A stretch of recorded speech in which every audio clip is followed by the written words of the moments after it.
hope that Korea must be the country where the young people can dream and young people can express their own thoughts freely without other restrictions.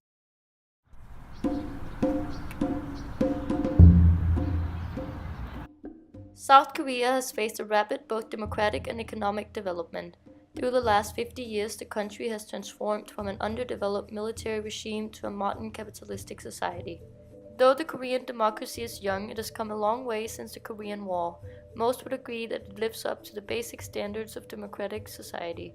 But according to the Danish theologian and historian Helkok, a true democracy requires more than formal legal structures.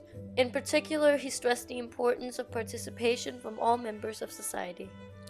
Due to the impact of Confucianism, some may argue that Korean society struggles to comply to Helkok's principles. Koreans traditionally value the opinions of the elderly more than those of the young, yet something seems to be changing with the young people's role in society. They demand to be heard.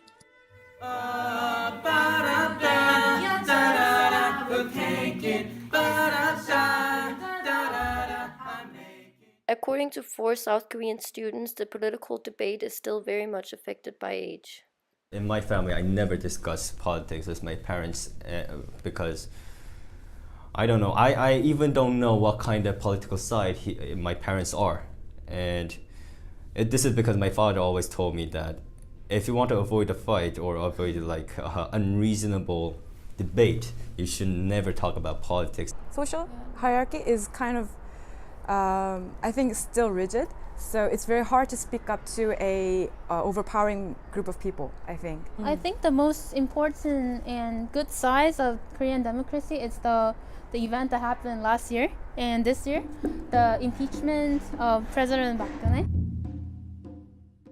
Last year, South Korea saw the start of a massive corruption scandal involving its political and business elite. This generated a series of million-strong candlelight protests.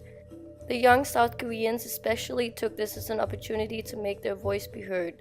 The protests ultimately led to the impeachment of President Park. Direct actions of millions of citizens have become a driving force for major political changes. So like this, I think one of our social characteristics is that when we face a national crisis, we can join together and can make the crisis into opportunities. And young people are the key generation to lead change, so I hope that the government to promote and support those kind of activities so that youth participation in politics could be more active in the future. The gap between young and old in Korea is still pronounced, but the candlelight protests marked a shift in the way Koreans perceive democracy. One could argue that South Korea is closer to obtaining a democracy in Helkok's definition. The young seems to have gained a greater awareness of their ability to make a difference in society.